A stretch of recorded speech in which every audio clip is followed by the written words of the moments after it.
Okay, then here I'm going to talk about redefining a problem.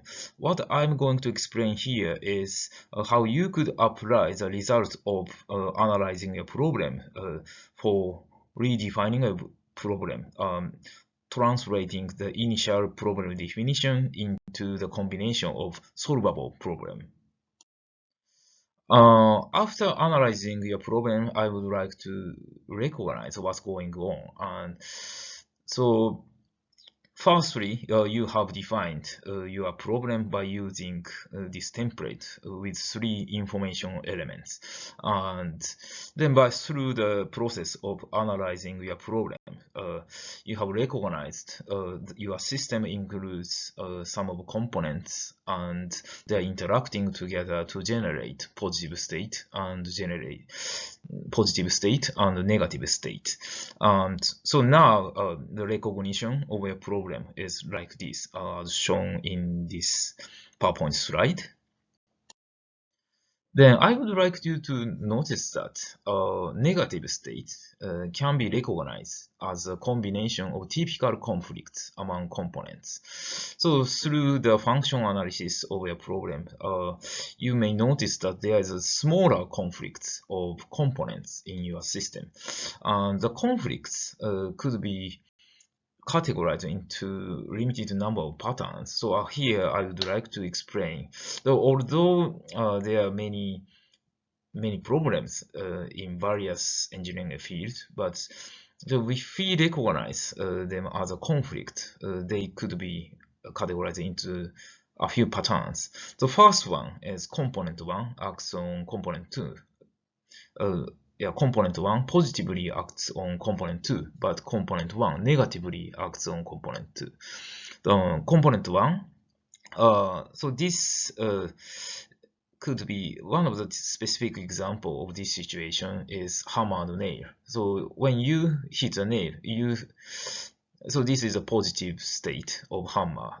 To hit a nail is the objective of the hammer, the tool of hammer. But sometimes hammer bends the nail. So what's going on? This is an typical example of the conflict. Then another conflict is component 1 positively acts on component 2, but sometimes component 2 negatively acts on component 1. So this often happens in your life. So for example, so knife cut hard object, this is positive state, but instead hard object sometimes breaks knife.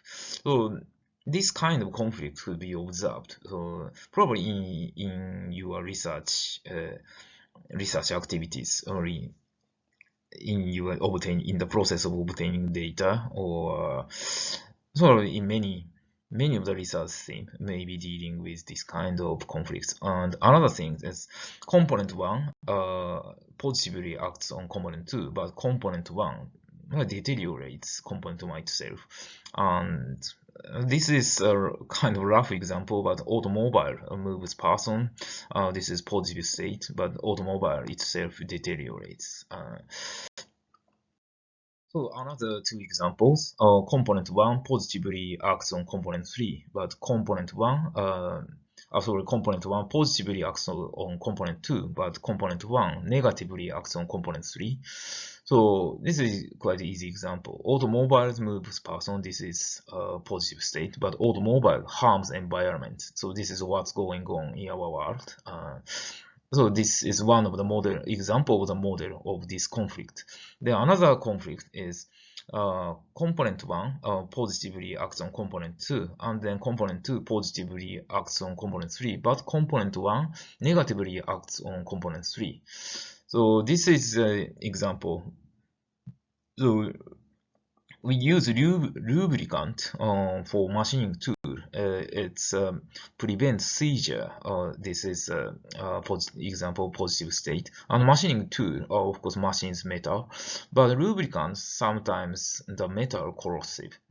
This is negative state. So I would like you to notice that. So if you break a problem down into the combination of smaller problem, actually conflicts of components, so the conflicts could be categorized into limited number of patterns. So that means So your problem has become more specific, and that means the problem has become more solvable. Then let me repeat this explanation by using illustration. Yeah, firstly, the recognition of the problem was like this, by using three elements of information: system, positive state, and negative state. Then this could be broken down. This could be broken down into a few patterns of conflict. A few patterns of conflicts, a combination of a few patterns of conflicts by using the process of function analysis. So let me review the process flow of the redefining your problem. So first, recognition of your problem could be broken down into the combination of functions related to positive state and negative state.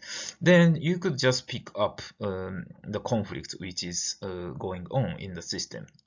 And what I have explained is the conflict could be categorized into a few types. Probably this recognition give you kind of brave. The problem could be more specific, analyzed.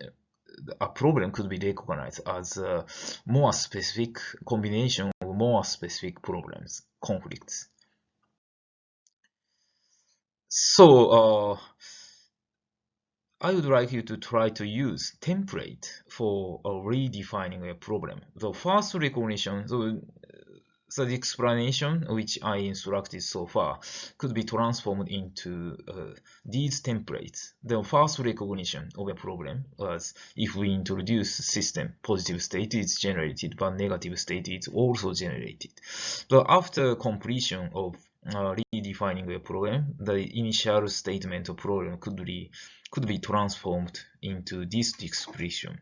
If you introduce system, component 1, action 1, 1, component 2, but component 1, action 2, 1, component 1. Component 1, action 1, 1, component 2, but component 1, action 2 to component 2, blah, blah, blah. So